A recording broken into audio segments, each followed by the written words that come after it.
Probate is a petition, it is not a plaint. आप सभी जानते हैं, all of you are experienced officer, plaint जो है डिफाइंड है सीपीसी में, ऑर्डर 6 में, और उसका क्या इंग्रेडिएंट होगा सब लिखा हुआ है। ऑर्डर 6 में प्लीडिंग्स है, ऑर्डर 7 में प्लेंट्स में क्या क्या है लिखा हुआ है। और petition is a different thing, so there is basic difference between plaint, petition and application. जब प्लेंट नहीं है, it is simply a petition, तो पिटीशन पर कोई प्रोसीडिंग इनिशिएट होगा वो सूट नहीं हो सकता। ध्यान दीजिए, और जब सूट नहीं है तो सूट का कोई प्रोसीजर नहीं है। यानी कि सीपीसी में जो ऑर्डर 9 के बाद जितना इंटरलॉक्यूटरी मैटर्स होता है वो सब इसमें अप्लाई नहीं करता। तो जब ये प्रोसीडिंग है तो जो officer under the statute designated है to deal with the probate matter, वो कोर्ट नहीं है। While you are acting as a probate designated officer, you are not a court. Mind it that court has not been defined anywhere in any law. Neither CPC, nor CRPC, nor General Clauses Act, nor Constitution. An officer dealing with the matters of probate and later of administration is a designated officer under the provisions of the statute, the Indian Succession Act 1925. So you are a designated officer. So your power and function and duties all are prescribed under the act itself. You are not required to travel beyond that statutory provision. आपको उसी के अंतर्गत रह करके काम करना है। और कब ट्रैवल करना है? अब जैसे कि सफ़र कर रहे हैं बस में, तो कभी बाएं खिड़की कभी दाएं खिड़की से झांक सकते हैं, ज़रूरत पड़े तो हवा ज़्यादा है तो खिड़की बंद कर दीजिए, कम है तो खिड़की खोल दीजिए। ये सब एक कॉमन एक्सपीरियंस की बात है। तो जब हम प्रोसीड करेंगे और किसी चीज़ को डिसाइड करना है, हम ट्रायल में जाएंगे तो कुछ प्रोसीजर अपनाना पड़ेगा। तो वहाँ पर स्टैट्यूट ही प्रेस्क्राइब करता है कि कौन सा प्रोसीजर अडॉप्ट करेंगे, उसका क्या लिमिटेशन है और किस तरह से करेंगे। तो सबसे पहला प्रिंसिपल 1 बाय 1 करके दिमाग में बैठा लीजिए, उसके बाद कोई कन्फ्यूजन नहीं होगा। और आज तक सब जगह वकील लोग हल्ला हंगामा बहुत करते हैं, और बहुत से कमज़ोर ऑफिसर हैं, मतलब जो बहुत जेनरस हैं, बहुत सिंपल और हम्बल हैं, उनके ऊपर वकील लोग चाहते हैं कि हम उनको एकदम अपना में ला करके, ग्रिप में ला के कुछ ऑर्डर करने फोर्स करते हैं। ऐसे भी नेचर के एडवोकेट हैं जिसको आप कुछ कह सकते हैं सम एक्सटेंट एरोगेंट्स। और जुडिशियल ऑफिसर अगर सिंपल और सीधे हैं, हम्बल हैं, तो सुन लेते हैं और घबरा जाते हैं। नहीं, आप बेसिक चीज़ जान जाइएगा तो कोई प्रॉब्लम नहीं। वकील लोग को भी अपने आप समझ में आ जाएगा, आप समझ जाइएगा तो वकील समझेगा, अगर वकील समझा हुआ है तो आप समझेगा, वाइस वर्सा है। यहाँ प्रॉब्लम है कि ना उधर समझ है ना इधर समझ है, तो क्या होगा? इसी में गड़बड़ हो रहा है। और लगातार 5 साल से क्लास प्रोवेट का ले रहे हैं, उसके बाद भी रॉन्ग ऑर्डर्स आ रहे हैं। हम तो आता है हाईकोर्ट में, मेरे पास आता है, देखते हैं। नालंदा से आज कोई है, बिहार शरीफ से, क्या नाम हुआ आपका? अच्छा, संतोष कुमार गुप्ता। बेसिक कंसेप्ट लोगों को नहीं है, सिविल सूट के तरह लोग ट्रीट करते हैं। ये गया का भी प्रॉब्लम है, बक्सर का तो जबरदस्त प्रॉब्लम है। आपने कहा बक्सर में एकदम गलत हो रहा था, बहुत सा सुधार हो चुका है हमारे क्लास लेने के बाद।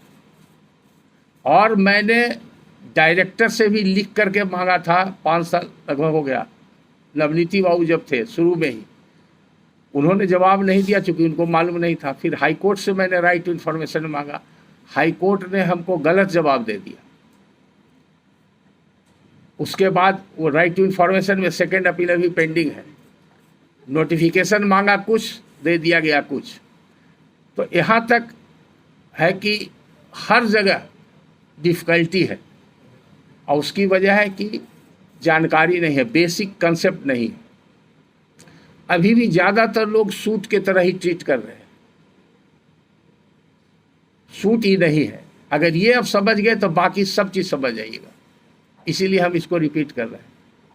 ये सिंपल पिटीशन है, और ये पिटीशन पर डिजिग्नेटेड ऑफिसर हैं, जैसे आपको कई स्पेशल पावर दिया गया है, वो सब अलग अलग एक्ट में आपका फंक्शन बदल जाता है, उस एक्ट के प्रावधान से आप करते हैं। और ये भी आप जानते हैं कि जहाँ पर कोई स्पेशल लॉ है, स्पेशल डिजिग्नेटेड कोर्ट है, तो वो स्पेशल लॉ के हिसाब से चलेगा। अभी आप हैं ना CBI में, हाँ, तो उसका प्रोसीजर बहुत सारे है, प्रिवेंशन ऑफ करप्शन एक्ट का ये सब है, हाँ तो है। तो उसी तरह से जिस तरह का आपको ड्यूटी असाइड है, उसके कंसर्निंग जो लॉ है एप्लीकेबल, उसके हिसाब से आपको चलना पड़ेगा। तो बेसिक चीज़ हो गया कि इसमें ये पिटीशन है, आप कोर्ट नहीं है, ये सिविल सूट नहीं। तो जब पिटीशन है तो दूसरा सवाल ये होता है कि इसमें अपोजिट पार्टी कौन होगा। पहला बात जान लीजिए, पिटीशन है तो पिटिशनर या अप्लीकेंट हो सकता है, लेकिन इस पर ज़्यादा ध्यान देने की ज़रूरत नहीं। एप्लीकेशन और पिटीशन में भी डिफरेंस है। आप लोग का शुरू में जब इंडक्शन क्लास चल रहा था तो बताए थे डिफरेंस बिटवीन पिटीशन और एप्लीकेशन। आप कहीं भी एप्लीकेशन देते हैं, कोई एक स्टूडेंट अपने हेडमास्टर को एप्लीकेशन देता है, एक स्टूडेंट कॉलेज का प्रिंसिपल को देता है, एक प्रोफेसर लीव के लिए देता है, कहीं भी आप अदर देन जुडिशियल ऑफिसर या जो कोर्ट फंक्शन करता है, क्वैसी जुडिशियल फंक्शन है, वहाँ पर जो भी देता है वो सब एप्लीकेशन है। और जब किसी कोर्ट में जहाँ पर कुछ स्टैट्यूटरी फंक्शन है, रेवेन्यू कोर्ट हो, सिविल कोर्ट हो, क्रिमिनल कोर्ट हो, किसी भी तरह का कोर्ट हो, जो कोर्ट का फंक्शन है, वहाँ पर वो पिटीशन कहलाता है। और एक और उसका है कि अगर कोई हायर डिग्निटीज़ को आप कुछ अपना ग्रीवांस प्लेस करते हैं तो उसको मेमोरियल बोला जाता है, नहीं सॉरी, उसको मेमोरेंडम बोला जाता है। इसमें कंफ्यूजन हो जाता है लोगों को, कभी लोग मेमोरेंडम लिख देते हैं और कभी लिख देते हैं मेमोरियल। जैसे गवर्नर, प्रेसिडेंट वगैरह को, इस हायर डिग्निटीज़ को जो कोई आप रिप्रेजेंट करते हैं, कोई पब्लिक भी रिप्रेजेंट करता है अपना ग्रीवांस, तो एक्चुअली होता है सब लोग लिखते हैं मेमोरेंडम, गलत है, मेमोरियल होता है। अब मेमोरियल का माने समझते हैं कि किसी के मेमोरी से मेमोरियल कॉलेज बन गया किन्हीं के मेमोरी में, तो मेमोरियल, वो मेमोरियल यहाँ पर समझते हैं। एक इंग्लिश के professor head of the department थे BS कॉलेज दानापुर के, उनका कुछ मैटर था, बहुत दिन की बात है, मेरे साल 25-30 साल पहले। उन लोग का 4 करोड़ सैलरी पूरे कॉलेज का बकाया था, तो उसमें हमने रीट में ड्राफ्ट किया था, तो उसमें इन लोगों ने मेमोरियल दिया था। तो मेमोरियल तो उसमें लिखा हुआ नहीं था, लेकिन हमने रीट पिटीशन में लिखा, the petitioners have also send memorial to the his excellency the governor of Bihar, क्योंकि वो चांसलर भी होते हैं, वाइस चांसलर के ऊपर। तो प्रोफेसर साहब ने हमारे रीट पिटीशन में ड्राफ्ट दिया गया, करेक्ट कर दिया, उसको मेमोरेंडम बना दिया गया। तो मेरे पास डिस्कशन के लिए आए, तो वो बोले आप किस डिपार्टमेंट? तो हम इंग्लिश के हेड हैं। तो हमका जरा सा डिक्शनरी चैम्बर्स रखा होता, हमका जरा सा देख लीजिए। तो देखने के बाद जैसा घड़ों पानी पड़ गया कि सर हम लोग तो रोज़ गलत लिख रहे हैं, पढ़ा रहे हैं, मेमोरेंडम का ये माने नहीं होता। मेमोरेंडम का माने होता है रिकॉर्डिंग ऑफ पास्ट इवेंट। कोई इवेंट पहले हो गया उसको रिकॉर्ड करते हैं, जो एज ए कोर्ट आप बराबर सब जज मुंसिफ में देखे होंगे, ADJ में अपील करेंगे तो देखेंगे मेमोरेंडम ऑफ पार्टीशन बहुत आता है, क्योंकि पार्टीशन इज ए रजिस्टेबल डॉक्यूमेंट, तो उसमें लग जाएगा पैसा, कोर्ट फीस लग जाएगा, तो इसलिए उसको मेमोरेंडम बनाते हैं। यानी कि ओरल पार्टीशन हो गया, बाद में उसको रिकॉर्ड कर लेते हैं शेड्यूल बना करके, या उसको दाजबंदी, फटबंदी, ये सब कोर्रा लोकल लैंग्वेज में बोलते हैं। कहीं कहीं आप लोग देखोगे लिखा हुआ था कोर्रा बंटवारा, कहीं खानगी बंटवारा। Oral partition is permissible under the Hindu law, और वैलिड भी है, लाखों करोड़ों की प्रॉपर्टी का। तो उसको जब रिकॉर्ड करेंगे तो वो मेमोरेंडम ऑफ पार्टीशन कहलाता है। जब हायर डिग्री के तहत मेमोरियल होता है, तो पिटीशन में, एप्लीकेशन में और मेमोरियल में क्या रहता है? सभी में कुछ फैक्ट्स रहता है और लास्ट में प्रेयर रहता है, और किस अथॉरिटी को एड्रेस किया गया ऊपर में वो रहता है, लेकिन तीनों का नाम बदल जाता है। जैसे पानी है, अगर गर्म करेंगे तो भाप बन जाएगा और ठंडा करेंगे तो बर्फ बन जाएगा, लेकिन H2O जो मॉलिक्यूलर वैल्यू है, 2 हाइड्रोजन 1 ऑक्सीजन, वो हमेशा बरकरार रहता है। और अगर रूप उसका बदल जाएगा तो उसका गुण भी बदल जाता है। बर्फ ठंडा करेगा, भाप गर्मी करेगा। उसी तरह से अब इस लाइन में आप सोचिए कि पिटीशन अगर आपके यहाँ आया है और आप कोर्ट नहीं है, तब जितना सवाल है यहीं पर ख़त्म हो जाता है। अपोजिट पार्टी कौन होगा? कहीं कहीं देखते हैं, कुछ डिस्ट्रिक्ट का हमारे पास आया है कि स्टेट ऑफ बिहार पार्टी बना देते हैं लोग, तो ना वहाँ कोई अपोजिट पार्टी है, न डिफेंडेंट है। चूंकि सूट नहीं है तो जो पिटीशन देने वाला आदमी वो प्लेंटिफ नहीं है। तो जब प्लेंटिफ नहीं है, ये सूट नहीं है, अपोजिट पार्टी नहीं है, कोई डिफेंडेंट नहीं है, समझ गए? तो जब ऐसा नहीं है तब वैसा भी नहीं होगा, यानी कि ऑर्डर 1 रूल 10 भी नहीं आएगा। अभी कुछ दिन पहले फ़ोन पर भी लोग हमसे बराबर बात करते रहते हैं, इंटरवेंशन पिटीशन पड़ गया प्रोवेट में, तो कैसे कोई इंटरवीन करेगा? ऑर्डर 1 रूल 10 अप्लीकेबल नहीं है प्रोवेट प्रोसीडिंग में। आती है, जान लीजिए, आने के लिए आप रोक नहीं सकते हैं। आपके हाथ में कलम है और कलम इस्तेमाल करने के लिए दिमाग है, और दिमाग को विवेक चाहिए, विजडम चाहिए, और वो विवेक और विजडम लॉ से आएगा, जो लॉ आपको देता है, और यही कानून आपको शक्ति प्रदान करता है। तो आप स्टेप बाय स्टेप चलिए। वकील कहेंगे, 2 तरह के वकील होंगे, एक बेचारे नहीं जानते हैं और काम करते आ रहे हैं ढर्रा पर, सीनियर को देखा, कभी पूछा नहीं, डिस्कस नहीं किया, पढ़ा नहीं, काम कर रहे हैं। और दूसरे हैं ऐसे जो सीजन्ड हैं और कुछ खास वजह से कोर्ट के कमजोरी को फ़ायदा उठा करके कुछ ऑर्डर हासिल करना चाहते हैं। कुछ ऐसे भी लॉयर्स आजकल ग्रो कर रहे हैं, जबकि ये अच्छी बात नहीं है। प्रोफेशनल एथिक्स और एटिकेट से हट करके भी लोग काम कर रहे हैं। तो ये सब आपको ख्याल रखना है। तो आपको ख्याल रखने के लिए आपके हाथ में कलम है, कलम चलाने के लिए विवेक है। अभी सब बता रहे हैं।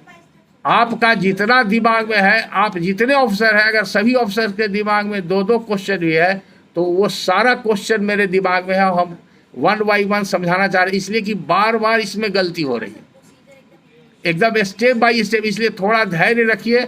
आज हम समझ रहे हैं कि आप लोग का आज 4th डे है, आप लोग ट्रेनिंग में तरह तरह का पढ़ाया गया होगा, बोर हो गए होंगे या उब गए होंगे आज भागने के। हाँ, लेकिन हमारा क्लास आप अटेंड कर रहे हैं और माइन्यूटली सुन रहे हैं, तो आपको पढ़ने की आवश्यकता नहीं है। हाँ, पढ़ने की आवश्यकता कब होगी? जब कोई कॉन्ट्ररी व्यू आपके सामने आएगा, तब आप रिमाइंड कीजिएगा कि ऐसा हमको बताया गया था, और तब जजमेंट की आवश्यकता पड़ेगी। हम जजमेंट जल्दी नहीं बताते हैं, हम आपको बता देते हैं, इतना ज्ञान दे देते हैं कि आप खुद जजमेंट अच्छी तरह से कर लें, कि जो high court supreme court upheld कर दे, तो सवाल सब कवर कर जाएगा। आप इसीलिए हम रखा था होल डे, कभी 2 क्लास होता था, कभी 3 क्लास होता था, प्रॉब्लम इतना आता था कि कवर नहीं होता था। इसलिए हमने कहा कि जब भी क्लास मेरा लगाइए प्रोवेट का, तो हम 6 क्लास लेंगे। आज चूँकि लास्ट है, नहीं तो 6 क्लास मेरा था। आज आप लोग को सर्टिफिकेट मिलेगा, इसलिए 1 क्लास काटा गया। और फ्रूटफुल तभी होगा जब 1 by 1 from A to Z जिसको कहते हैं, आप समझ लीजिएगा। तब ये समझ गए प्रोवेट का क्या स्टेज है, कैसे फाइल होता है। ये कोर्ट नहीं है, डिजिग्नेटेड ऑफिसर है, ये पिटीशन है, सूट नहीं है। तो सूट का जो इंसिडेंस है फॉलो नहीं करेगा, यानी कि कोई डिफेंडेंट नहीं होगा, इसमें कोई अपोजिट पार्टी नहीं होगा, स्टेट पार्टी नहीं होगा। जहाँ भी आप नया पिटीशन में देखेंगे स्टेट पार्टी है, तुरंत डायरेक्शन देंगे कि इसको हटाइए, स्टेट पार्टी नहीं होगा। आप डायरेक्शन भी दे सकते हैं, या उनको कह सकते हैं कि आप प्रेयर करके कोर्ट से परमिशन लेके आप अमेंड कर दिए। ओरल परमिशन भी दे सकते हैं। अगर इनिशियली आप डिटेक्ट कर लेते हैं एडमिशन के स्टेज में या इवन एडमिशन के बाद, तो you can permit the concerned lawyer who has filed the petition on misconception of law or on erroneous view, you may permit him to correct at a very initial stage. या वो petition दे सकते हैं, वो petition के आधार पर आप कर सकते हैं, ये कर दीजिएगा। अब दूसरा सवाल आया कि जब प्रोवेट का पिटीशन फाइल होगा तब क्या होगा, what will be the next step.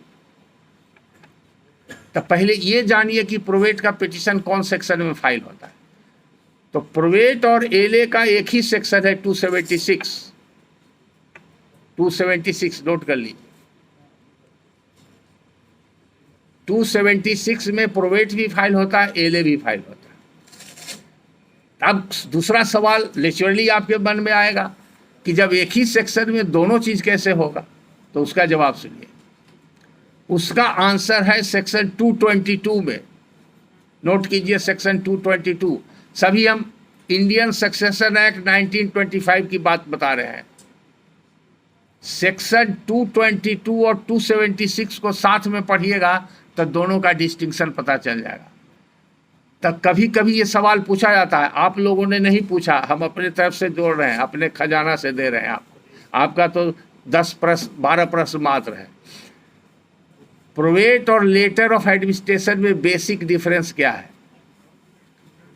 पहला डिफरेंस है कि probate shall be granted to the appointed executor only, appointed executor only by virtue of the provisions of section 222 of the Indian Succession Act 1925।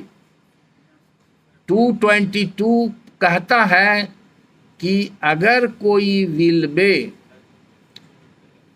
जो testator है किसी व्यक्ति को उत्तरदायित्व देता है कि मेरे मरने के बाद मेरे प्रॉपर्टी का अरेंजमेंट, डिस्पोजिशन, मैनेजमेंट किस प्रकार से होगा और अमुक व्यक्ति करेगा, तो जिसको ये जॉब असाइन किया जाता है वो एक्सक्यूटर कहलाता है। One who execute the wishes of the disease testator, इसीलिए उसको एक्सक्यूटर का सिंपल माने है, एक्सक्यूट करना माने आप जो सेल डीड वगैरह लिखते हैं एक्सक्यूट करते हैं वो भी हुआ, और डिग्री को भी एक्सक्यूट करते हैं वो भी एक्सक्यूट हुआ, और एक्सक्यूट से ही एक्सिक्यूटिव इंजीनियर बना है, कार्यपालक पदाधिकारी। वो वर्ड एक ही है, माने उसका समय समय पर जगह जगह पर बदल जाता है। तो वो एक्सक्यूटर हुआ मतलब वो कार्यपालक पदाधिकारी हुआ। किसके लिए हुआ, तो डिसीज टेस्टेटर के लिए। टेस्टेटर किसको कहते हैं, जो विल लिखता है। जो विल लिखता है उसको टेस्टेटर या ऑथर ऑफ द विल कहते हैं। ये भी टर्मिनोलॉजी में भी लोग गड़बड़ाते हैं। और जिसके पक्ष में लिखा जाता है उसको लीगेटी बोलते हैं। टेस्टेटर और लीगेटी समझिए। और लीगेटी के अलावे भी beneficiary, legatee is also beneficiary under the will, but there may be a class of person और a person who may be a beneficiary but not a legatee. तो विल में एक एक्सक्यूटर हो गया जो विल को एक्सक्यूट करेगा बाद में, लेकिन विल एक्सक्यूट करने वाला टेस्टेटर हो गया। तो फर्स्ट पर्सन हो गया टेस्टेटर जिसने विल लिखा, सेकेंड पर्सन हो गया वो एक्सक्यूटर जिसको टेस्टेटर ने विल में अपॉइंट कर दिया, थर्ड पर्सन हुआ जिसके पक्ष में विल लिखा गया यानी कि लीगेटी, जिसको टेस्टेटर के मरने के बाद प्रॉपर्टी मिलेगी, वो लीगेटी हो गया। और फोर्थ पर्सन हो गया जो न लीगेटी है और न एक्सक्यूटर है, लेकिन उसको भी विल से सर्टेन बेनिफिट मिलने जा रहा है, तो वो बेनिफिशियरी हो गया, बेनिफिशियरी अंडर द विल। ये उदाहरण से फिर समझा देंगे अगर आपको कोई डाउट होगा तो 4 पर्सन हो गए। अब 220 में आइए। 220 में कहता है कि अपॉइंटेड एक्सक्यूटर विल के द्वारा ही होना चाहिए, दूसरा डॉक्यूमेंट से नहीं होना चाहिए। विल के कंटेंट्स पढ़ने से ही समझ में आना चाहिए कि अमुक व्यक्ति को टेस्टेटर ने एक्सक्यूटर अपॉइंट किया है। तो सेक्शन 222 का 2 पार्ट है। ये सब क्लॉज 1 से ये पता चलता है और सब क्लॉज 2 से पता चलता है कि ये जो अपॉइंटमेंट है वो एक्सप्रेस्ड भी हो सकता है और इम्प्लाइड भी हो सकता है बाई नेसेसरी इम्प्लीकेशन। तो कुछ it depends upon the draftsmanship of the scribe who scribe the document. कितना स्किल था डॉक्यूमेंट लिखने वाले का, उसके ऊपर हजारों किस्म के बिल मिलेंगे, तरह तरह के मिलेंगे, वो उसके स्किल पर डिपेंड करता है। तो अगर डायरेक्टली वर्ड यूज नहीं किया हुआ है कि हम अमुक व्यक्ति को अपॉइंट करते हैं एज ए एक्सिक्यूटर, लेकिन कुछ एक्ट्स उसको असाइन किया हुआ है विल में, आगे के पैराग्राफ में, कि अमुक व्यक्ति इस काम को करेंगे, ये काम करेंगे, तब उसको माना जाएगा by necessary implication impliedly such and such person is an executor under the will.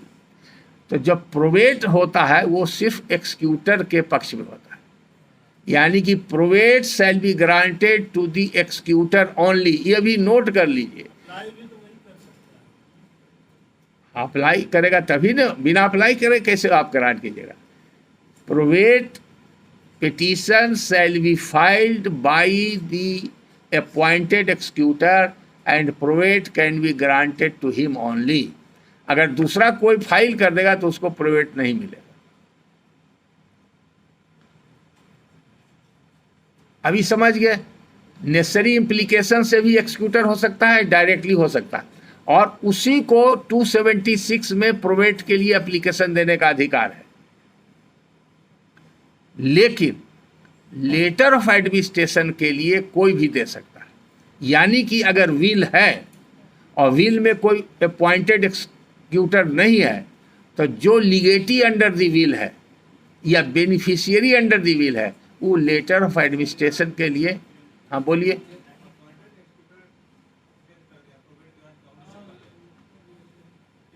वो सब कवर कर जाएगा।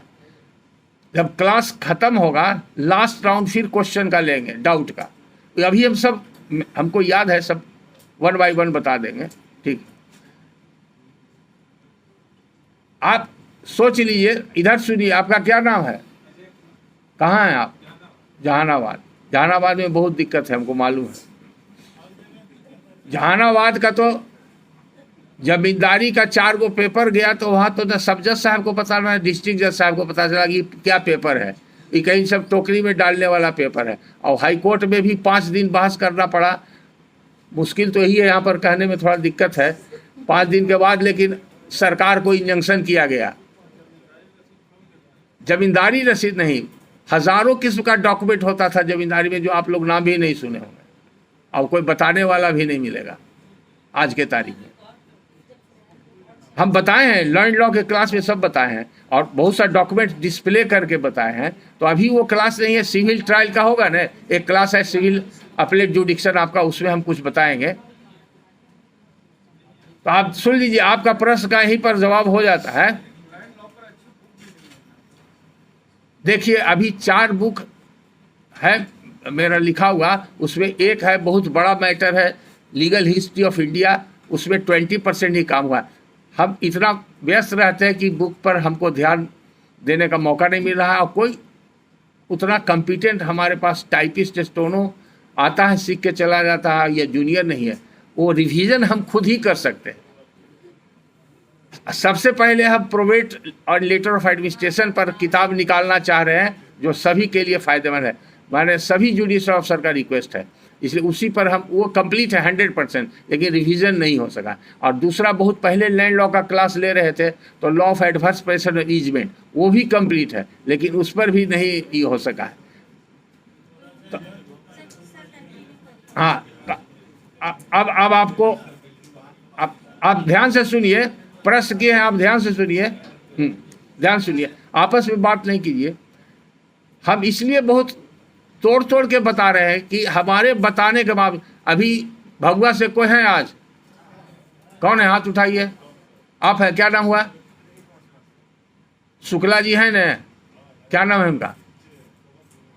कौन? राजेश कुमार शुक्ला है न? हाँ। अब परसों हम जा रहे थे, on the way to Motihari थे, अब हमसे प्रश्न किया, वो इसके पहले क्लास में आए थे, कि सर प्रोवेट था और प्रोवेट पिटिशनर मर गया तो सब्स्टिट्यूशन का एप्लीकेशन पड़ा है, तो इसमें तो सब्स्टिट्यूशन हो जाना चाहिए। हमका क्लास आप अटेंड किए हैं, आपको याद नहीं है? तो सर भुला गए, हमका वीडियो मेरा देखिए। तो सर पहले बता दीजिए, यहाँ वकील लोग बहुत हल्ला कर रहे हैं कि सर सब्स्टिट्यूशन क्यों नहीं होगा, क्यों नहीं होगा। तो हम सिर्फ लिख दिया, व्हाट्सएप पर बात चल रही थी, हम लिख दिया नो, और उसके बाद हम उनको तुरंत अपना यूट्यूब वाला लेक्चर पर्टिकुलरली खोज के, गाड़ी में जा रहे थे, फ्री थे, उनको हम फॉरवर्ड कर दिए यूट्यूब लेक्चर। और एक आर्टिकल भी है, वो भी अभी आप लोग को हम दे देते हैं। श्वेता जी आपको आर्टिकल हम दिए हैं? नहीं, हार्ड कॉपी, सॉफ्ट कॉपी है नहीं, 29 पेज या 19 पेज का probate and later of district आपके मोबाइल में भी है। सलीम जी आपके पास है, और किन के पास है? आप सलीम जी, आप जो है सब लोग को अपने ग्रुप में कर दीजिए ट्रांसफर। श्वेता जी देखिए, देखिए ज्ञान बांटने से बढ़ता है, आप ध्यान रखिए। अच्छा, हम सब लोग अभी देते हैं, मेरे पास भी है, हसीन साहब को भी दिया हुआ, उनसे भी बहुत बिजी रहते हैं, लेकिन कोई प्रश्न पूछे तो हमने दिया है। अच्छा, प्लीज साइलेंट। हम बता रहे, वो 19 पेज का जो आर्टिकल है, वो हम 6 महीना पहले, परहैप्स या ज़्यादा हो गया होगा, एकेडमी में दिए थे।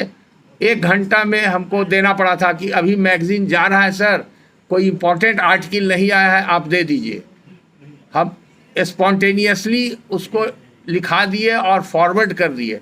उसमें कुछ स्पेलिंग मिस्टेक भी होगा, 1-2 जगह देखिएगा वर्ड का स्पेलिंग मिस्टेक, लेकिन वो अभी तक नहीं छपा है। वो भी अगर आप लोग जितने ऑफिसर हैं एक बार माइंडली पढ़ लीजिएगा तो ये सब कोई प्रश्न नहीं उठेगा।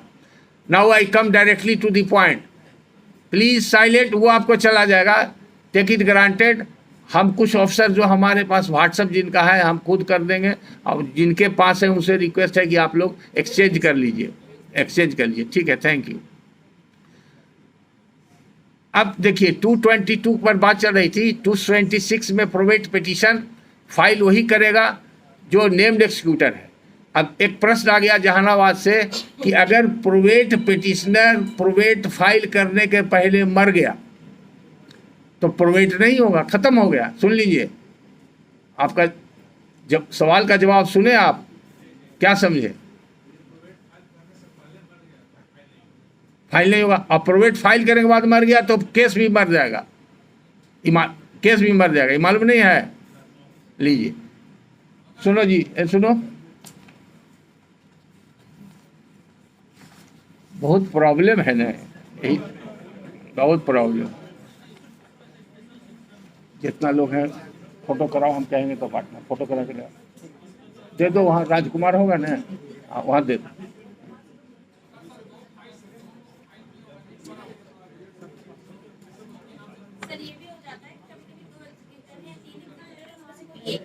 ठीक, आपस में बात नहीं कीजिए, आपस में तो बहुत बात करने का मौका मिला। जो बात कीजिए अभी हमसे बात कीजिए, डायरेक्ट हमसे। आपस में तो जब करना चाहिए डिस्कशन तो आप लोग नहीं करते हैं। जब प्रॉब्लम आए तो कोर्ट में चैम्बर में बैठ के, तो सब तो अपना लोग बिजी रहते हैं, वहाँ पर डिस्कस कीजिए।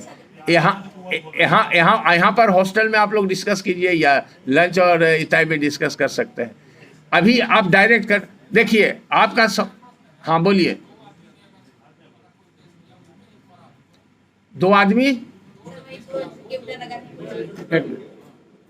समझिए, आप 2 आदमी केस करने से नहीं होता है, 2 एक्सिक्यूटर है कि नहीं देखिए देर आप कंफ्यूजन। 2 आदमी तो एप्लीकेंट होने से क्या होगा? एप्लीकेंट 100 हो गए तो उससे क्या होगा? प्रोवेट तभी होगा जब नेम एक्सिक्यूटर, इसका माने आप सो रहे थे, ध्यान नहीं दिए हैं। हाँ, अब सही सवाल क्या है। While you are talking, you must talk like a judicial officer on technical point. 2 आदमी कह रहे हैं वेग है, 2 एप्लीकेंट है वेग है, 2 एक्सिक्यूटर भी हो सकता है, 1 विल में 3 भी हो सकता है, 4 भी हो सकता है, देयर इज नो लिमिट। तो जो ज्वाइंट एक्सिक्यूटर भी हो सकता है, तो 4 है, 2 है, 3 है, 1 से ज़्यादा एक्सिक्यूटर अगर है तो एक कोई अप्लाई कर सकता है, और एक अप्लाई करने के बाद अगर वो मर गया तो दूसरा सब्स्टिट्यूट हो जाएगा। अगर पहले से दोनों है तो एक का नाम कट जाएगा, दूसरा कंटिन्यू करेगा। लेकिन अगर सोल एक्सक्यूटर है, वो मर गया तो केस भी मर जाएगा। वो भी आपको अभी हम दे रहे हैं मटेरियल, केस भी मर जाएगा, उसमें सब्स्टिट्यूशन नहीं होगा, ध्यान दीजिएगा, ट्रांसपोजिशन भी नहीं होगा, खत्म हो जाएगा। यही नहीं हो रहा है, ना सब्स्टिट्यूशन होगा, ना ट्रांसपोजिशन होगा, ना ऑर्डर 1 रूल 10 में एडिशन होगा। यहाँ तक बहुत काला कोट के दिमाग से बहुत निकलता है, आपको नीचे से बहुत बहस होगा कि सर इसको कन्वर्ट कर दिया जाए एलए में, प्रोवेट को, कन्वर्सन भी नहीं होगा। सबका जवाब लिख लीजिए, यही आज भी लोग गलती कर रहे हैं। अगर प्रोवेट पिटिशनर मर गया, यानी कि जो एक्सक्यूटर था वो प्रोवेट फाइल करने के पहले मर गया, तो वो ख़त्म हो गया। अब प्रोवेट नहीं फाइल कोई कर सकता है। एलए होगा कि नहीं दूसरा सवाल है, प्रोवेट ख़त्म हो गया। अगर प्रोवेट के पेंडेंसी में मर गया, सोल प्रोवेट पिटिशनर है, तो प्रोवेट केस मर गया, न उसमें कन्वर्सन होगा एलए में, और न सब्स्टिट्यूशन होगा, और न ऑर्डर 1 रूल 10 में आपका एडिशन ऑफ पार्टी होगा, न ऑर्डर 23 में ट्रांसपोजिशन होगा। सारा चैप्टर क्लोज है। और ये बहुत कम लोग को हजम होता है जुडिशियल अफसर को, क्योंकि रोज देखते हैं। क्या अभी यहाँ पर कौन लाएगा ये सवाल अपना? वो थैंक्स ए लॉट, आपको इससे क्या मतलब? आपके पास केस है, आप डिसमिस करते हैं तो आप ये सोचते हैं कि अब बेचारा का जमीन चला गया तो क्या होगा, अब वो कहाँ से खाएगा? 100 बीघा का केस में वो हिस्सा मांगा था और उसका सूट डिसमिस हो गया। भाई यार, आप जो प्रॉब्लम है उसको नहीं फोकस कीजिए, आप अपने आप को डाइवर्ट कर लीजिएगा तो नहीं समझिएगा। तो सवाल उसी में आपका है, उसी सवाल में जवाब भी निहित है, उसी सवाल में जवाब भी निहित है। वो क्या करेगा अभी नहीं है, वो पूछिएगा तो भी जवाब दे देंगे। लेकिन अभी हमारा फोकस है कि आप इसको जान लीजिए, इसमें रोज गलती हो रही है। इतना दिन से क्लास चल रहा है और इसको हम हाईलाइट कर रहे हैं। हम अकेला फैकल्टी हैं जो बार बार हम ही को ही पढ़ाना पड़ रहा है, इसलिए हमको तो पूरा सेक्शन सब याद हो गया पढ़ाते पढ़ाते। वकालत करते नहीं याद रहता है।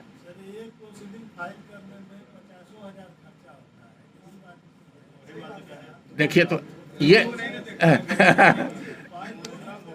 ठीक है, वकील को, जज को सेंटीमेंट से काम नहीं चलता है। सेंटीमेंट अलग चीज है और लॉ हार्श भी होता है। लॉ, एक आदमी का बहुत अच्छा केस है और लिमिटेशन की वजह से उसका केस खत्म हो गया, उसका सैकड़ों बीघा जमीन चला गया या करोड़ों की प्रॉपर्टी चली गई, तो आप उस पर कंपैशन दिखा सकते हैं। आपको डिस्क्रिप्शन दिया गया है लॉ में जहां पर कंपैशन दिखा।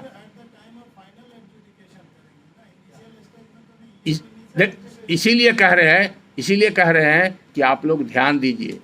जहां पर ये गिलास में पानी भरा हुआ है, हम डालने का कोशिश कर रहे हैं तो हमारा कोशिश व्यर्थ होगा। गिलास खाली जब तक नहीं होगा, और जितने लोग का भरा हुआ दिमाग है वो कहीं नहीं जा रहा है, और क्लास करने के बाद भी लोग गलत कर रहे हैं। और इफ बट में नहीं जाना चाहिए, एनालॉजी में नहीं जाना चाहिए। आप you must pay attention what is being discussed. Analogy और ये सब बाद में आप डिस्कस कर सकते हैं। और एज ए वकील हमसे पूछिएगा तो हम लोग को सब आता है, फंसाना भी आता है और छुड़ाना भी आता है, तो वो बता देंगे कि क्या होगा। अगर आपका पर्सनल प्रॉब्लम है तो वो भी बता देंगे। लेकिन क्लास में जो पॉइंट बताया जा रहा है अभी उसी पर फोकस करना चाहिए। It will be proper. आपका प्रॉब्लम है आप पूछ लीजिए, या ऐसे आप एकेडमिक डिस्कशन कर रहे हैं तो I am free to all. आप घंटों हम बात करते हैं मोबाइल पर, हमारा काम कितना वो हर्ट हो जाए। व्हाट्सएप पर भी हम रिप्लाई देते हैं। आप अगर सवाल कीजिएगा तो यूट्यूब पर भी आपका रिप्लाई चला जाएगा। आज के तारीख में कोई फैकल्टी, कोई वकील, कोई जज आपको नहीं मिलेगा कि सेल्फलेस सर्विस देने वाला।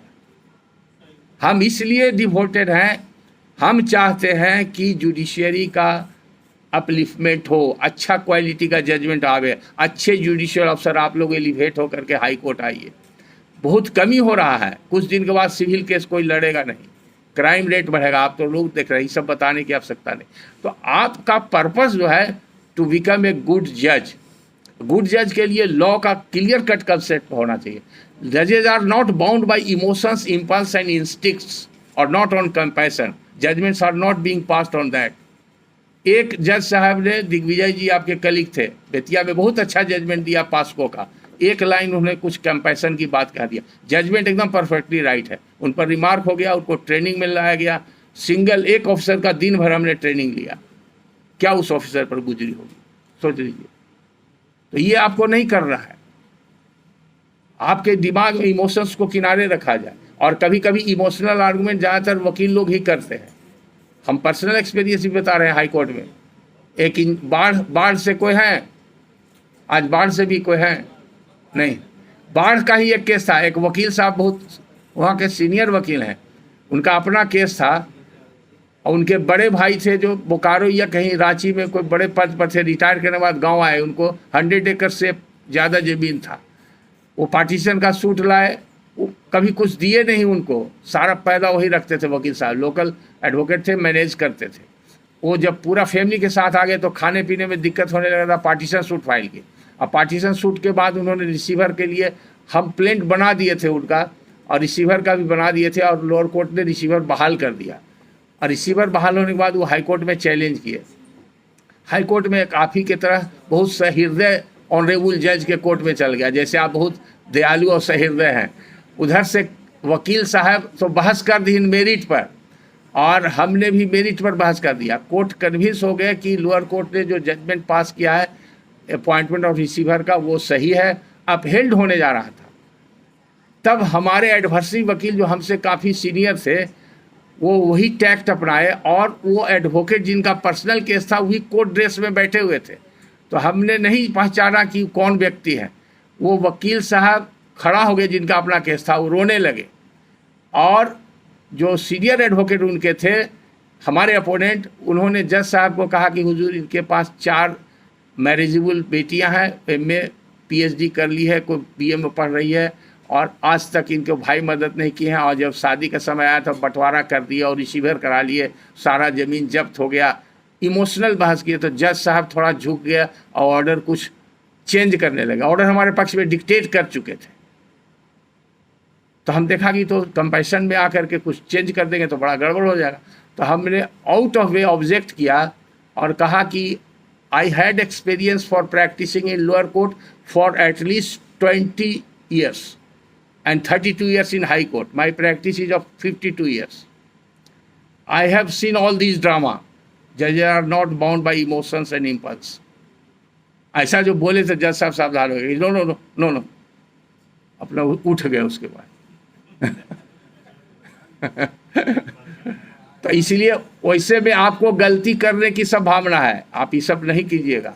लॉ जो परमिट करता है आपको वही कीजिएगा, और पर्सनल नॉलेज भी आप इंपोर्ट नहीं कर सकते हैं। जजेज can not import his personal knowledge while dictating the judgment. आप किसी को जान रहे हैं और अपना नॉलेज से अगर अपना ओपिनियन तक नहीं दे सकते, अगर आप अपना लिखिएगा, बहुत सा जजमेंट सेट डिसाइड हो जाता है। जजमेंट लिखने का तरीका कई बार बताया गया है, यहाँ पर हम भी बताए हैं जजमेंट कैसे लिखिएगा। बहुत लिखते हैं लोग इन माई ओपिनियन। आपका ओपिनियन क्या है? आपका ओपिनियन नहीं है कुछ इंडिपेंडेंट, वो नहीं लिखना है। I come to the conclusion, I find, ये लिखना है। My finding is my observation on the basis of facts, ये लिखना है। स्टेट में लिखने के तरीका में भी फर्क हो जाता है। ये सब टिटबिट है, लेकिन इस सब में आप लोग टाइम बर्बाद कर देते हैं, डेविएशन हो जाता है इस तरह का सवाल करने से। मेन स्ट्रीम में चल रहा था, फोकस हमारा था कि आप लोग अच्छी तरह समझ जाए। तो प्रोवेट पर हम 3 पॉइंट बता दिए। प्रोवेट 276 में होगा, जो नेम्ड एक्सक्यूटर है उसको होगा। एक से ज़्यादा अगर नेम्ड एक्सक्यूटर है तो ज्वाइंटली फाइल कर सकता है, उसमें से अगर कोई मर जाएगा तो दूसरा ऑटोमेटिकली रह जाएगा, या अगर 2 है और एक ने फाइल किया है तब दूसरा सब्स्टिट्यूट हो जाएगा। ये सब 220 के वजह से हो रहा है, 220 सेक्शन का ही खेल है।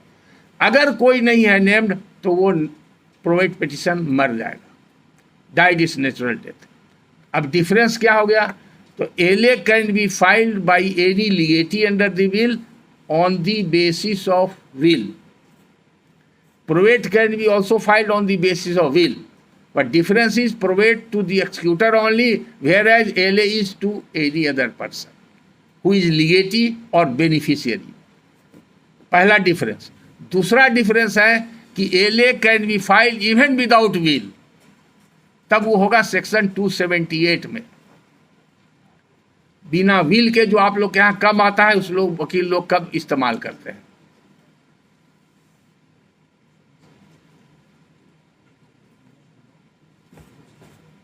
चाय को देख 12 में होता है, हमारा पानी वाला बोतल, हमारा पानी वाला बोतल लगा दो, वो लड़का जो बैठा हुआ है।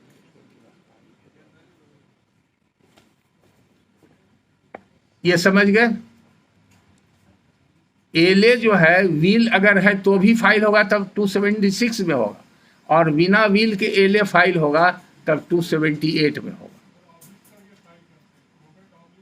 ठीक है, हम जानते हैं, हम लोग नहीं करते हैं।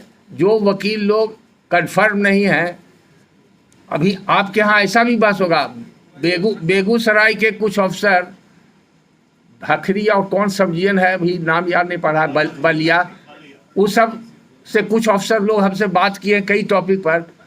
तो हमने कुछ सवाल किया कि वकील लोग कैसे वहाँ पर काम करते हैं, तो कहते हैं कि हुजूर आप माई बाप हैं, आप इंसाफ कर दीजिए, हमने ऐसा ऐसा पिटीशन दिया है, बस यही बहस होता है। तो एले और प्रोवेट ऑब्लिक कर देने से कोई गलती नहीं, कोई गलती नहीं है, क्योंकि एले भी 276 में ही होता है और प्रोवेट भी 276 में होता है। अब आपको देखना है कि एले होगा कि प्रोवेट होगा। अगर दोनों दिया हुआ है, इनिशियल स्टेज में आप देख लिए, एडमिशन के समय देख लिए, आपको टिटबिट भी बता देते हैं जो कानून में नहीं भी मिलेगा आपको अनुभव के आधार पर। अगर इनिशियल स्टेज में, एडमिशन के स्टेज में प्रोवेट ऑब्लिक एले लिखा हुआ है तो आप चैप्टर क्लोज कर सकते हैं, इसलिए कि बाद में उसका कंसिक्वेंसेज बदलते रहता है।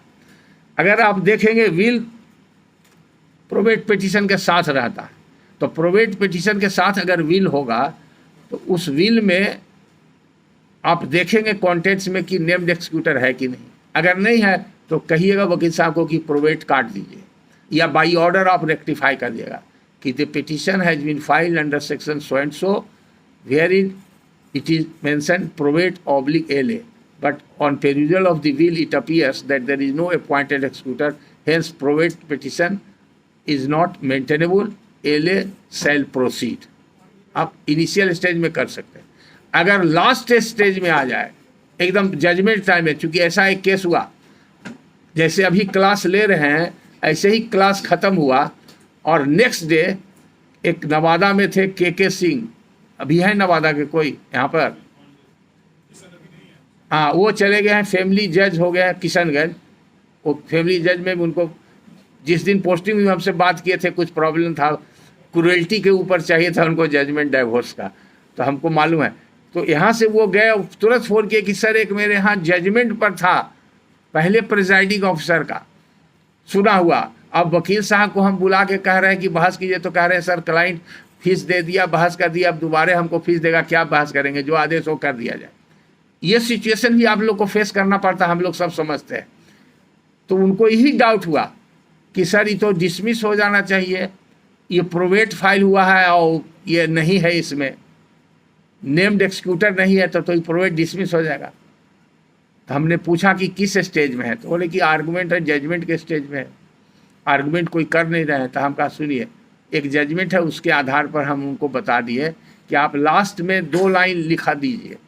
जब फ़ोन पर बताए तो वो नहीं अप्रिशिएट कर सके, तो हमने डिक्टेट कर दिया ऑपरेटिव कोर्ट से, it appears that the petition has been filed under some misconception for grant of probate because there is no appointed executor and the proceeding is at the final stage, nobody has pointed out it, and in the facts and circumstances of the case, the petitioner has succeeded to prove the validity and genuineness of the will.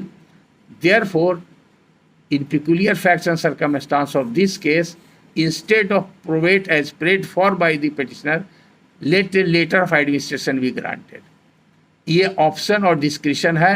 2003 में Bombay high court का एक judgement आया था, वो सब देंगे आपको, अभी नोट करने की जरूरत नहीं, आया था, उसको सुप्रीम कोर्ट ने अफेल कर दिया।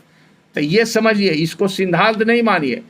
जब गाड़ी खुली पटना से और दिल्ली आप पहुंच गए और वहाँ पर पता चला कि ओ इसमें तो एक चीज़ छूट गया हमको ट्रेन में, तो उसकी भरपाई आप कैसे करते हैं? सर उसी तरह का ही सिचुएशन है। अब फैग एंड में उसको डिसमिस करना टेक्निकल ग्राउंड पर निहायत ही गलत है। तो इसलिए जस्टिस ओरिएंटेड होना चाहिए, ये हैंडमेड जस्टिस है। The procedure law is for the purpose of dispensing the justice और dispensation of justice, but not to dispense with the justice.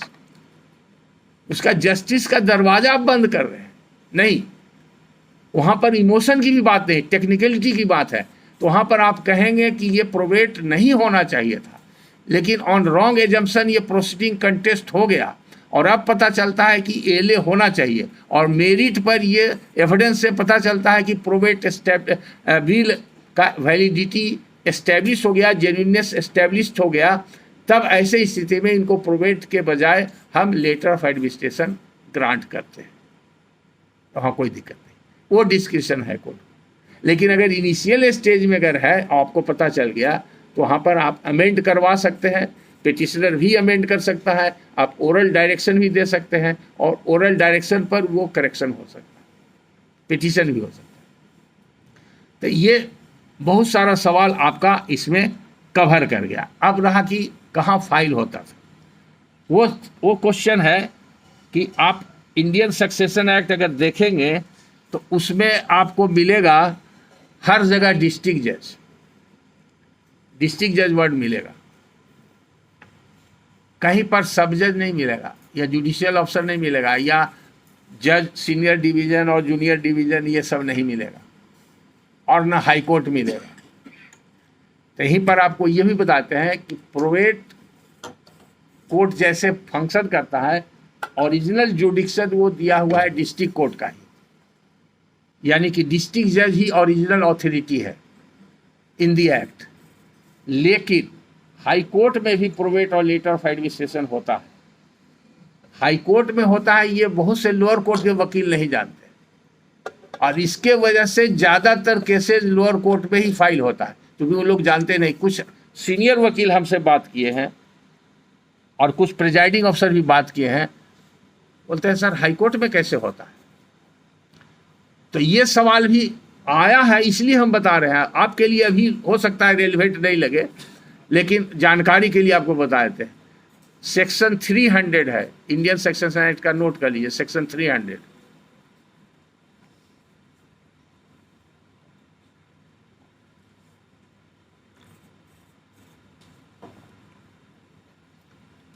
एक सेक्शन बना दिया गया, सेक्शन 300 में लिख दिया गया कि high court shall have concurrent power to that of the district जज। तो जितना जगह डिस्ट्रिक्ट जज लिखा हुआ है, वो सब हाई कोर्ट को पढ़ लीजिए। जैसे 73 के पहले कोई प्रैक्टिशनर तो नहीं होंगे आप लोग में। 73 के पहले सीआरपीसी, ओल्ड सीआरपीसी में रिवीजन का पावर डिस्ट्रिक्ट जज को नहीं था। 73 में सेक्शन 397 में रिविजनल जुडिक्शन वेस्ट किया गया सेशंस जज को। सीआरपीसी में सेशन जज के रूप में काम करते हैं, और हाई कोर्ट को भी पहले से था, तो दोनों का कंकरेंट जुडिक्शन हो गया। अब ये ऑप्शन है कंकरेंट जुडिक्शन में पिटिशनर का कि सेशंस जज के यहाँ कोई इम्प्यूग्ड ऑर्डर को चैलेंज करे या डायरेक्ट हाई कोर्ट में करे। एक सेशंस जज का अगर हो गया तो फिर दोबारा सेकेंड रिवीजन का कंसेप्ट नहीं है, तो सेकेंड रिवीजन फिर हाई कोर्ट में नहीं हुआ। फिर चूंकि हाई कोर्ट का इनहेरेंट जुडिक्शन है 482 में, तो उसको क्वेसिंग बोलते हैं, क्वेसिंग में पिटिशन फाइल होता है। तो यहाँ पर प्रोवेट के कंटेक्स्ट में डिस्ट्रिक्ट जज is the soul authority. High court को जुडिक्शन वेस्ट करने का कारण है, वो कारण क्या है कि एक्ट बना 1925 में, ये ब्रिटिश पार्लियामेंट का पास किया हुआ एक्ट है। लेकिन हाई कोर्ट का कॉन्स्टिट्यूशन इंडिया में हुआ इंडियन हाई कोर्ट्स एक्ट 1811, वो बदलते गया। इधर से देना जी, 1811। उसके बाद वो लेटेस्ट अमेंडमेंट जो उसमें आया इंडियन हाई कोर्ट्स एक्ट 1861। तो 1861 के एक्ट से कलकत्ता हाई कोर्ट कॉन्स्टिट्यूट हुआ। तो हाई कोर्ट जो कॉन्स्टिट्यूट हुआ इंडियन हाई कोर्ट्स एक्ट में, उसको कॉन्स्टिट्यूशन के लिए ब्रिटिश एम्पायर से चार्टर ग्रांट किया गया, इसीलिए उसको बोलते हैं चार्टर्ड हाई कोर्ट। तो आज के तारीख में हमारे कंट्री में दो तरह के हाई कोर्ट है, post constitution high court and pre constitution high court. यानी कि कॉन्स्टिट्यूशन के आने के बाद जो हाई कोर्ट बना, जैसे आपका दिल्ली हाई कोर्ट है और इधर मणिपुर वगैरह उधर बना, कुछ नया नया सब हाई कोर्ट बना, वो सब है कॉन्स्टिट्यूशन के बाद का। लेकिन प्री कॉन्स्टिट्यूशन स्टेज का जो हाई कोर्ट है, all are chartered high court. और चार्टर्ड हाई कोर्ट को ओरिजिनल जुडिक्शन पहले से by virtue of charter grant किया हुआ है। उसमें हाई कोर्ट को इलाहाबाद हाई कोर्ट और कलकत्ता हाई कोर्ट और Patna high court, Bombay high court, Madras high court, all are chartered high courts, उसमें सभी को मिला ओरिजिनल जुडिक्शन का। तो पहले से चार्टर के हिसाब से हाई कोर्ट कंस्टिट्यूट हुआ, उसको ये जुडिक्शन था। तो ब्रिटिश पार्लियामेंट को इम्परर इज अबव ऑल, आज भी वहाँ पर वही सिस्टम है। आप लोग कॉन्स्टिट्यूशन के विद्यार्थी रहे हैं, तो पार्लियामेंट को वो पावर नहीं टू सुपरसीड द इम्परर। तो उस चार्टर को बरकरार रखने के लिए इंडियन सक्सेशन एक्ट में ब्रिटिश पार्लियामेंट ने सेक्शन 300 जोड़ दिया। अगर नहीं जोड़ा रहता तो हाई कोर्ट का जुडिक्शन इम्प्लाइडली आउस्टेड हो जाता, जो कि beyond legislative competence of the British parliament था। ये समझ गए आप लोग? तो डिस्ट्रिक्ट जज कर सकता है, और सब जज और इंफीरियर जजेज को कोई पावर नहीं है प्रोवेट और लेटर ऑफ एडमिशन का। ये सारा कन्फ्यूजन कहाँ से होता है? वो सक्सेशन सर्टिफिकेट से होता है। और सक्सेशन सर्टिफिकेट से कहाँ होता है?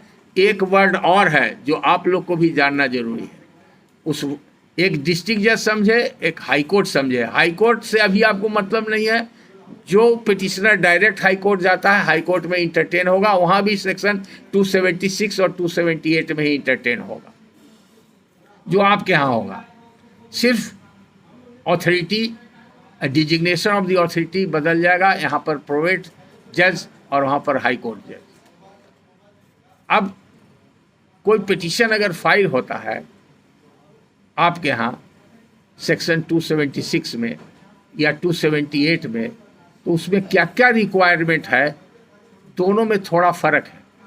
276 में कॉलम दिया हुआ है 1, 2, 3 पढ़िएगा, उसमें दिया हुआ है। तो name of the testator, place of death, permanent place of award, date of death, ये सब चीज़ दिया हुआ है। जो अभी हम फोकस करना चाह रहे हैं उसमें यह है कि उसमें कहीं नियर रिलेटिव वर्ड नहीं है।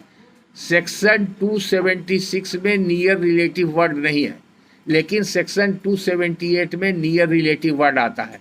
इससे आगे का स्टेप बताएंगे तो क्लियर हो जाएगा। यहाँ पर अब नियर रिलेटिव कौन बुलाए है? अभी तक हम लोग टेस्टेटर और ऑथर ऑफ विल, लिगेटी, बेनिफिशियरी समझे थे। नियर रिलेटिव का मतलब हुआ कि जो टेस्टेटर है और मर गया और उसके विल के आधार पर कोई प्रोसीडिंग इनिशिएट हुआ, तो उस प्रोसीडिंग को कौन व्यक्ति वॉच करने के लिए कम्पिटेंट है या कौन व्यक्ति ऑब्जेक्ट करने के लिए कम्पिटेंट है और किसको सूचना देना चाहिए, नहीं देना चाहिए, इस उद्देश्य से नियर रिलेटिव का प्रोविज़न जोड़ा गया। लेकिन इस नियर रिलेटिव के प्रोविज़न को लोग अच्छी तरह से नहीं समझने के कारण गलती करते। तो पहला डिस्टिंक्शन है, अगर विल है और विल के आधार पर हम प्रोवेट कर रहे हैं या एले कर रहे हैं, दोनों में से कोई, दोनों 276 में होगा। तो 276 के अंदर आप 1, 2, 3, 4, 5 जो सब क्लाउज है, उसके अंदर कहीं नहीं लिखा हुआ है कि नियर रिलेटिव का नाम आपको देना है। पहला ही समझिए। लेकिन 278 में देना है, क्योंकि वहाँ पर विल नहीं है। अगर विल नहीं है तो कोई व्यक्ति जो लेटर ऑफ एडमिनिस्ट्रेशन के लिए आता है और लेटर ऑफ एडमिनिस्ट्रेशन मांगता है, तो किसके आधार पर मांगता है, किस लिए मांगता है, किसके विरुद्ध मांगता है, ये सब प्रश्न उठ जाता है। तो इसलिए वहाँ पर पिटीशन में अगर नियर रिलेटिव का नाम नहीं दिया हुआ है 278 के एप्लीकेशन में, यानी कि बिना विल का अगर एलए फाइल हुआ है और नियर रिलेटिव का नाम नहीं दिया है, तो इनिशियल स्टेज में वो पिटीशन रिजेक्ट हो जाए और डिफेक्टिव है। लेकिन स्टेट में आप लोग रिजेक्ट नहीं कीजिएगा। हाई कोर्ट में स्टैंप रिपोर्टर रिपोर्ट करता है, आपके यहाँ सिविल कोर्ट में स्टैंप रिपोर्टर होता है जिसको आप लोग सिजदार बोलते हैं, वो रिपोर्ट करेगा। रिपोर्ट करने के बाद पिटिशनर को आप डायरेक्शन दीजिएगा, एक रीजनेबल टाइम दीजिएगा, 2-4-10 दिन के अंदर अगर नहीं किया तब आप उसको एक्सप्लेन करते हुए उसको रिजेक्ट कर दीजिएगा इसी ग्राउंड पर कि नियर रिलेटिव का नहीं दिया है, according to statutory provision of section 278 has not been complied with in spite of the direction given by the court, hence it is dismissed और रिजेक्टेड और नॉट मेंटेनेबल, कुछ भी लिख सकते हैं। अब आ रहे हैं बाद के स्टेज में। अभी तो आप इनिशियल स्टेज पहले समझ लीजिए। यही अगर यहां तक आप समझ गए कि इसमें कोई डिफिकल्टी है तो हम फिर से रिपीट कर देते हैं।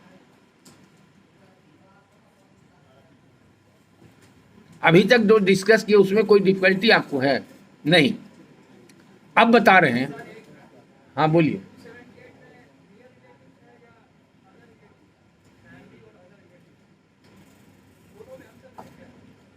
एक ही चीज है, उसको एनआर शॉर्ट में बोलते हैं, फैमिली मेंबर्स हो या हाँ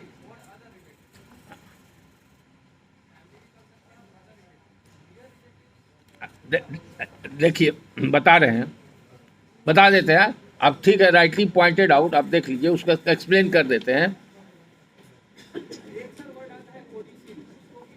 अच्छा वो भी बता देते हैं, तुरंत बता देते हैं।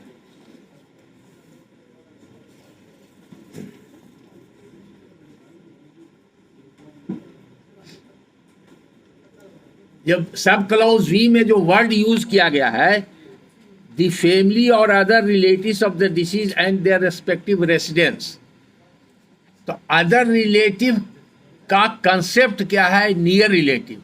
और ऐसे आपके बहुत दूर मौसा के फूफा के चाचा के लड़का वो भी रिलेटिव है। अभी पूछे कि कौन लगेगा तो नहीं बता सकते। हम लोग जब स्कूल में पढ़ते थे तो पढ़ाया जाता था। तो ये लॉ में इसका कंसेप्ट है नियर रिलेटिव, मतलब वैसा रिलेटिव जिसको कि डिसीज टेस्टेटर से कोई इंटरेस्ट प्राप्त होने की संभावना है या थी, उसको देना है। समझ गए? तो इसका कंसेप्ट और उससे नैरो कर देते हैं नियर।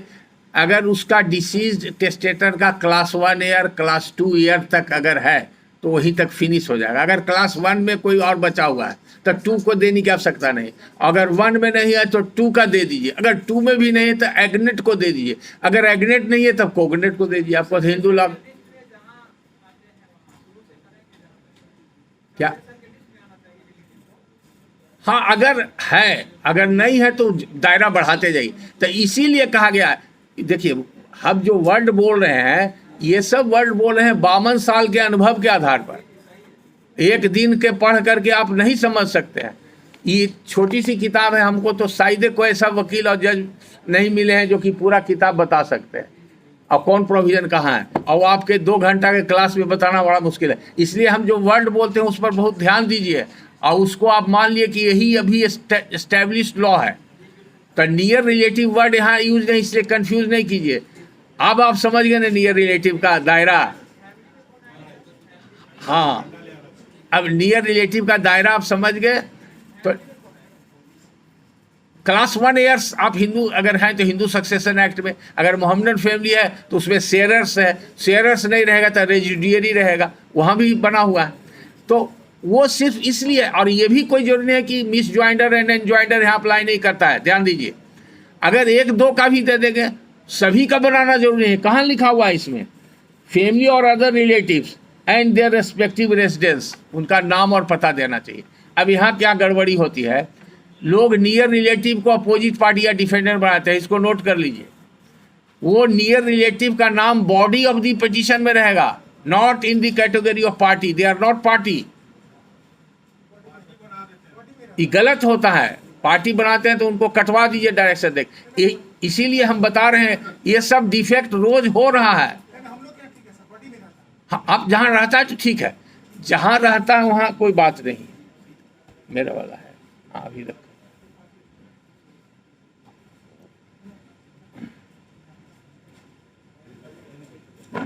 तो नियर रिलेटिव, अब आइए अभी देखिए लॉ अभी हम बता दिए, लेकिन अब प्रैक्टिकल बात बता रहे हैं, प्रैक्टिकल बात बता रहे हैं। चूंकि हमने चाहा था, पुराना बहुत सारा जजमेंट है, हमने प्रयास किया कि पटना हाई कोर्ट का भी एक लेटेस्ट जजमेंट आ जाए, लेकिन सब लोग काम चलाने के लिए कि छोड़िए ये सब मैटर नहीं रेज कीजिए। एक केस में जानबूझ करके हमने 276 के पिटीशन में नियर रिलेटिव का नाम नहीं दिया, क्योंकि लॉ का रिक्वायरमेंट नहीं है। ध्यान से सुनिए, 276 के पिटीशन के कंटेंट्स में लॉ का रिक्वायरमेंट नहीं है कि नियर रिलेटिव का नाम दिया जाए, ये 278 में रिक्वायरमेंट है। हमने 276 के पिटीशन में नहीं दिया था, लेकिन बहुत वकील लोग देते आ रहे थे। तो स्टैंप रिपोर्ट को दिमाग में आया कि सब में पड़ा है, इसमें क्यों नहीं पड़ा है, तो हमारे में ऑब्जेक्शन लगा दिया कि ये डिफेक्टिव पिटीशन है। तो स्टैंप रिपोर्ट के डिफेक्ट को हमने चैलेंज किया, बेंच में मैटर गया। तो बेंच में जब मैंने आर्गू किया तो बेंच वाज कन्विंस। तो बेंच का ऑब्जर्वेशन हुआ पंचायती वाला कि राजस्वर बाबू छोड़िए, इतना टेक्निकल में क्यों जाइएगा, यू आर राइट, अगर हो जाता है तो क्या हर्ज है, जाने दीजिए। हमने कहा भी कि हम I want some judicial order on this point, कि बहुत लोअर कोर्ट में कंफ्यूजन हो रहा है, but the court hesitated to pass any order. कारण जो भी हो, अब वो कहना उचित नहीं है, तो इसलिए आपको हम बता रहे हैं, अगर 276 में पिटीशन के कंटेंट्स में नियर रिलेटिव का नाम नहीं दिया हुआ है, इट इज नॉट डिफेक्ट।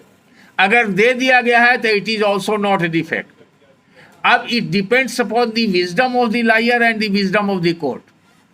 चूंकि वहां पर पिटीशन दिया भी रहेगा नाम 276 में, तो वहां पर नोटिस नहीं जाएगा, चूंकि पार्टी नहीं है। तो पार्टी नहीं होता है नियर रिलेटिव। नियर रिलेटिव का 276 या 278 में जहां भी नाम रहेगा वो बॉडी में रहेगा, not as a opposite party, not as a defendant. अगर कहीं भी है तो पॉइंट आउट कीजिएगा, गलती उसको कटवा दीजिएगा। ये समझ गए? अब आगे बढ़ते। अगर नियर रिलेटिव, यही प्रॉब्लम आता है जो आप लोग ने पूछे। अभी नियर रिलेटिव का 4 आदमी का नाम दिया हुआ है, उसमें एक नियर रिलेटिव मर गया था, सब्स्टिट्यूशन पिटीशन लोग देते हैं। नियर रिलेटिव का कोई सब्स्टिट्यूशन नहीं होता है, लिख लीजिए। ये सब आप लोग गलती करवे कीजिएगा, हम जानते हैं। जहां वकील लोग गलत करेंगे और याद नहीं रहेगा तब भुला जाइएगा। नियर रिलेटिव का मर जाएगा तो नाम कट जाएगा, सब्स्टिट्यूशन नहीं होगा, या नहीं भी कटेगा तो उसके बगल में डिसीज लिखा जाएगा। उसके रहने से, कटने से कुछ नहीं होता, और इसका अवेटमेंट नहीं होता है। ऑर्डर 22 नहीं अप्लाई करता है। सब्स्टिट्यूशन अवेटमेंट कुछ नहीं होता है नियर रिलेटिव के मरने से। ये क्लियर हो गया?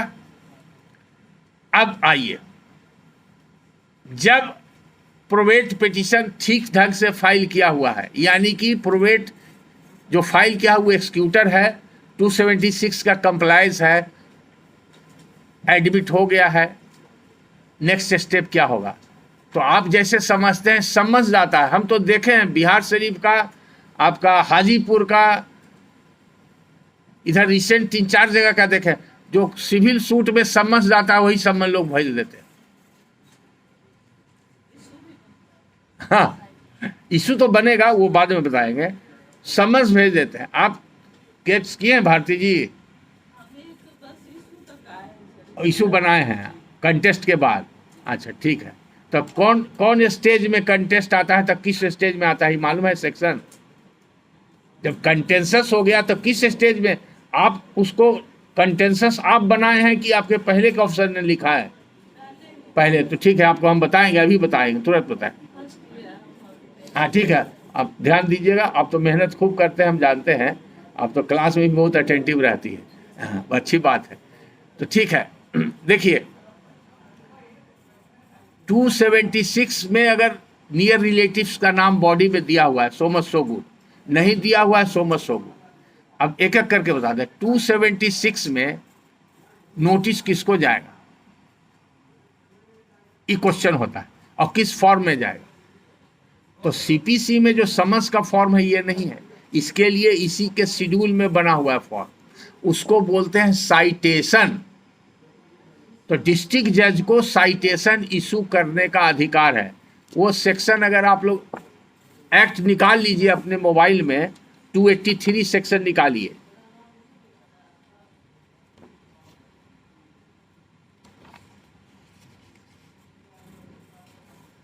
ये पढ़ देना जरूरी है आप लोग को समझने के लिए। इसी में डिस्ट्रिक्ट जज का पावर लिखा हुआ है, 283 सेक्शन नोट कर लीजिए। और मोबाइल में अगर आप लोग निकाल सकते हैं कन्वीनियंस के लिए तो मोबाइल से आप निकाल लीजिए एक्ट को।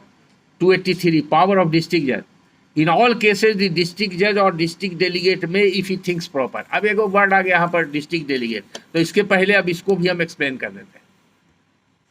डिस्ट्रिक्ट जज के काम को करने के लिए जो delegated authority under this act होता है उसको डिस्ट्रिक्ट डेलीगेट कहते हैं।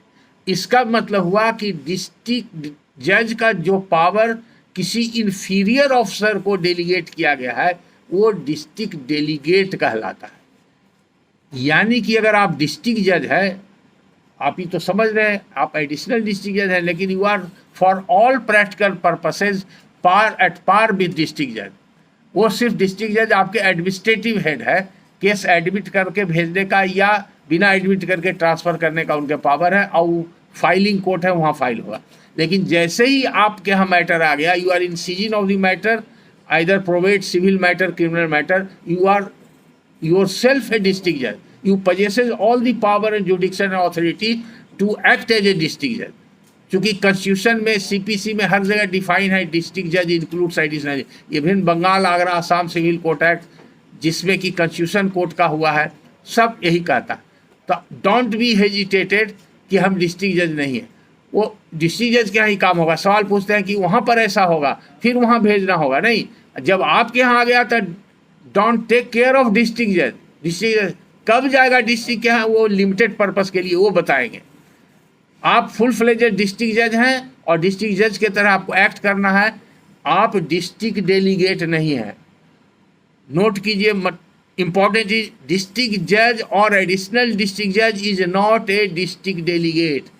District delegate is some other officer who is inferior to the district जज और एडिशनल डिस्ट्रिक्ट जज। अब इंफीरियर में दो आपके यहाँ आज के तारीख में है, एक सब जज जो सिविल जज सीनियर डिवीजन और मुंसिफ सिविल जज junior division. Both are inferior court to the district court. दोनों में से किसी को भी डिस्ट्रिक्ट डेलीगेट का पावर दिया जा सकता है। तो ये पावर कहाँ से दिया जाएगा? ये पावर देने का अधिकार सिर्फ हाई कोर्ट को है। वो सेक्शन है 265। सेक्शन 265 में high court district delegate appoint करता है, और जब डिस्ट्रिक्ट डेलीगेट अपॉइंट करेगा तो वो डिस्ट्रिक्ट डेलीगेट प्रोवेट और एलए दोनों ग्रांट करता है। यहीं पर साथ साथ संबंधित सारा प्रावधान बता देते हैं। जब हाई कोर्ट नोटिफाई करेगा किसी इन्फीरियर ऑफिसर को, तो या तो वो जनरल नोटिफिकेशन होगा या इंडिविजुअल नोटिफिकेशन होगा। दोनों स्थिति में वो डिस्ट्रिक्ट डेलीगेट कहलाएगा और उसका through out function district delegate होगा। वो जजमेंट लिखेगा तो उसमें भी डिस्ट्रिक्ट डेलीगेट लिखेगा। सब जज और मुंसिफ है ये लिखना जरूरी नहीं है। अगर उसके कोर्ट का सील सब जज और मुंसिफ का बना हुआ है और डेलीगेटेड पावर आ गया एज ए डिस्ट्रिक्ट डेलीगेट, तो वो या तो अलग से सील बना ले डिस्ट्रिक्ट डेलीगेट का, नहीं तो वही सील यूज करेगा, लेकिन अपने सिग्नेचर के नीचे अपने पेन से वो डिस्ट्रिक्ट डेलीगेट ही लिखेगा। जैसे बहुत आता है, आप लोग ध्यान नहीं देते हैं और हाई कोर्ट भी अब उस पर ध्यान देता है, लेकिन एकेडमिक बात है इसलिए हम बताते हैं। जब आप बेल रिजेक्ट करते हैं तो उसमें भी डिस्ट्रिक्ट एडिशनल डिस्ट्रिक्ट जज एंड सेशन जज लिख देते हैं, और टाइटल अपील करते हैं तो उसमें भी लिख देते हैं। ये बहुत बार क्लास में हम बताएं, लेकिन चूंकि लोग कहते हैं तर्क देते हैं तो हर चीज़ का तर्क है। सील बना हुआ है, अलग से नहीं बना है, तो कम से कम सील तो रहेगा। ठीक है, कोर्ट का दोनों पावर है, तो आप दस्तखत के नीचे तो नहीं लिखिए। दस्तखत में भी बड़ा बहुत अच्छा हरफ में लिखा रहता है तो इसलिए इस पर ध्यान दीजिए। बहुत छोटी बात है लेकिन बहुत इंपॉर्टेंट एंड रेलिवेंट है। अब डेलीगेट का फंक्शन होता है 265 में। 265 में जब वो डेलीगेट अपॉइंट हो जाएगा हाई कोर्ट से, जो कि आज के तारीख में सब इंपॉर्टेंट बात है, आज के तारीख में हाई कोर्ट ने किसी को डिस्ट्रिक्ट डेलीगेट अपॉइंट नहीं किया है। और जहां जहां हो रहा है, हमारे क्लास लेने के बाद इंफॉर्मेशन वहां तक गया, और चूंकि मैंने राइट टू इंफॉर्मेशन में हाई कोर्ट से पूछा है, हाई कोर्ट ने गलत जवाब दिया। हमको 388 का नोटिफिकेशन दिया जो सक्सेसर सर्टिफिकेट के लिए होता है, उसको भी यहीं पर बता देते हैं, तब कन्फ्यूजन नहीं रहेगा। 265 में डिस्ट्रिक्ट डेलीगेट होता है। डिस्ट्रिक्ट डेलीगेट को अधिकार है प्रोवेट और एलए ग्रांट करने का। एज ए डिस्ट्रिक्ट डेलीगेट उसको सक्सेसर सर्टिफिकेट का अधिकार नहीं, ये समझ लीजिए। और डिस्ट्रिक्ट डेलीगेट के यहाँ केस फाइल नहीं हो सकता है, जैसा कि बक्सर में कहा, आरा में भी यही हो रहा था, अब रुका है शायद। सब जज के यहाँ प्रोवेट फाइल हो रहा है, एकदम इलीगल। कई जगह से हमको रिपोर्ट, इसको लगातार हम बता रहे हैं इसको। सब जज के यहाँ कोई केस फाइल नहीं हो सकता है। सब जज के यहाँ फाइल होता है सक्सेशन सर्टिफिकेट, वो भी 2006 का नोटिफिकेशन है। सेक्शन 388 में वो स्टेट गवर्नमेंट करती है। नोट कीजिए, आप लोग आपस में तो बात करते हैं, इसीलिए बाद में प्रॉब्लम आता है तो हम सवाल पूछा जाता है तो हम याद दिलाते हैं, तो सर याद तो नहीं है, ट्रेनिंग में नोट किए थे तो नोट में कहीं लिखा हुआ होगा, किन्हीं का नोट भूला जाता है। कितना इंपॉर्टेंट आप लोग का क्लास होता है, आप लोग बायोमेट्री समझते हैं। ये ठीक है कि इस उम्र में पढ़ना ज़रा दिक्कत लगता है। आप ये नहीं समझिए कि हम पढ़ रहे हैं, आप ये समझिए कि हम कुछ डिस्कस कर रहे हैं या कोर्ट में बहस सुन रहे हैं। ये अलग बात है कि हम आज बैठ के बोल रहे हैं, अब हम कल खड़ा होकर आपके यहाँ बोलेंगे, यही बात बोलेंगे, तो उस समय दिक्कत ही होगी। तो आप बहुत हम हाइपर टेक्निकल बात बता रहे हैं जिसमें रोज गलती हो रही है, मेरे यहाँ प्रॉब्लम आ रहा है। सब जज लोगों को जो नोटिफिकेशन हुआ है, बिहार सरकार ने नोटिफाई किया है 2006 में, ये किया है आपका सक्सेशन सर्टिफिकेट ग्रांट करने के लिए, जो अलग चैप्टर है उसका। प्रोवेट एलए का चैप्टर अलग है, दोनों का प्रिंसिपल और प्रोसीजर अलग है, मैटर्स अलग है। किस सेक्शन में है सर?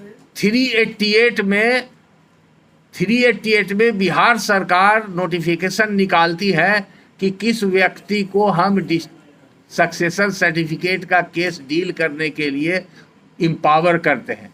ओरिजिनल जुडिक्शन प्रोवेट एलए और सक्सेशन सर्टिफिकेट का डिस्ट्रिक्ट जज को ही है, लेकिन डिस्ट्रिक्ट जज के यहाँ परमानेंट कोर्ट होने के कारण, हेड ऑफ द डिस्ट्रिक्ट होने के कारण बहुत वर्कलोड रहता है।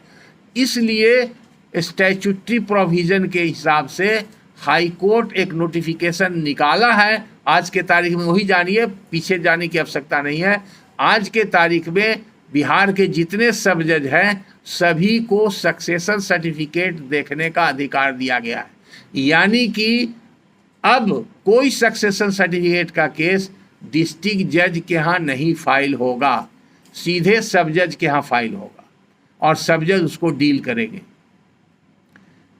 पहले क्या था, ये नोटिफिकेशन नहीं था, फिर भी सब जज के यहाँ लोग फाइल कर रहे थे। हाईकोर्ट का नोटिफिकेशन है कि राज्य सरकार? हाईकोर्ट का 388 में राज्य सरकार का, अभी तो पहले लिखा है ना 265 में हाईकोर्ट का, जो नहीं है। डिस्ट्रिक्ट डेलीगेट का कोई नोटिफिकेशन नहीं, बार बार रिपीट कर रहे हैं। ये नोटिफिकेशन है 388 में गवर्नमेंट ऑफ बिहार का, जिसने इम्पावर किया है सक्सेशन सर्टिफिकेट के लिए सब जज को। लेकिन इसका मतलब ये नहीं है कि डिस्ट्रिक्ट जज का पावर कर्टेल कर दिया गया। अगर कोई सक्सेशन सर्टिफिकेट डिस्ट्रिक्ट जज के यहाँ फाइल हुआ और ट्रांसफर होके आपके यहाँ गया, तो आपको भी करना है। आपका तो ओरिजिनल जुडिक्शन है और उसको तो वेस्टेड जुडिक्शन है। तो सब जज के यहाँ जहाँ गलती हो रही थी कुछ कुछ डिस्ट्रिक्ट में, उसको कर्टेल करने के लिए इसको हमने हाईलाइट काफ़ी किया, डिस्कशन किया, हाई कोर्ट से पूछा, यहाँ डायरेक्टर साहब से रिक्वेस्ट किया, हाई कोर्ट को लेटर भिजवाया। इस सारी प्रक्रिया होने के बाद अब कुछ चेंजेज आया है, जैसा हमको रिपोर्ट मिल रहा। और नोटिफिकेशन भी इसी वजह से हुआ, पहले कोई नोटिफिकेशन नहीं था। बहुत पहले 94 में एक सासाराम का केस हमने चैलेंज कर दिया था कि सब जज को पावर ही नहीं प्रोवेट ग्रांट करने का। तो उस समय ऑनरेबल मिस्टर जस्टिस नागेंद्र राय थे, वो पूरा हाई कोर्ट में हड़कंप मच गया, इंक्वायरी की कैसे कर दिया गया ही। तो हाई कोर्ट ने पुराना लेटर एक निकाला, उसमें बाई नेम सब जज को इम्पावर किया गया था। सासाराम का सॉलिटरी लेटर था और उसके वजह से वो बच गया, हमारा पिटीशन डिसमिस हो गया, नहीं तो टेक्निकल ग्राउंड पर खत्म हो रहा था, ऑर्डर विदाउट जुडिक्शन। तो आज के तारीख में आपके जानकारी के लिए जरूरी है, सक्सेशन सर्टिफिकेट आपके यहाँ